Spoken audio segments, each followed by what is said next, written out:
जब मरीज को कोई इन्फेक्शन होने की संदेह रहता है या कोई मरीज आता है कंप्लेंट लेकर के कि हमें कोई सांस फूलती है, चलने में दिक्कत होती है, हम थक जाते हैं जल्दी या ऐसा लेटे रहने का मन करता है, तब हम एक जनरल जांच होती है, इससे बेसिक टेस्ट होता है पहला सीबीसी।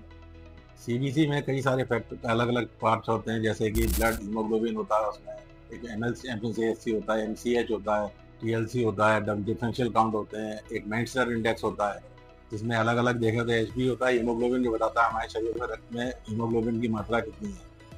टोटल ल्यूकोसाइट काउंट होता है, डब्ल्यूबीसी काउंट, जो हमारे शरीर में कोई इन्फेक्शन हो तो वो बढ़ जाते हैं और कम होने नॉर्मल रहते हैं। 10 की वैल्यू होती है 4000 से 10,000 तक। कई कुछ इन्फेक्शन होते हैं जिनमें टीएलसी काउंट कम भी हो जाते हैं और कैंसर में बहुत ज़्यादा बढ़ जाते हैं। डिफरेंशिएट काउंट होता है, जैसे पॉलीमॉर्फ्स, लिम्फोसाइट, ईओसिनोफिल, मोनोसाइट, ये इनकी परसेंटेज में अलग-अलग वैल्यूज होती हैं। इसके बाद आता है MCH, mean corpuscular haemoglobin value होती है। एक होता है पैक्ड सेल वॉल्यूम, ये एक आरबीसी काउंट होती है, टोटल आरबीसी काउंट होता है, प्लेटलेट्स वैल्यू होती है। एक होता है मेंसर इंडेक्स।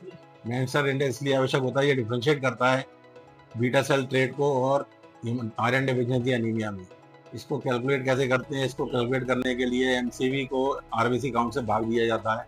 उसकी वैल्यू अगर 13 से कम आती है, जबकि जनरली काफ़ी लोग सीबीसी देखकर नज़रअंदाज कर देते हैं, अगर वो 13 से कम है तो वो बीटा सेल थ्रेट के लिए जाता है। उसके लिए एक फर्दर एक टेस्ट होता है, हीमोग्लोबिन वैरायटी टाइप्स होते हैं, उनको देखना होता है, और अगर 13 से ऊपर है तो फिर वो आयरन डेफिशिएंसी की तरफ हमें निर्देश करता है।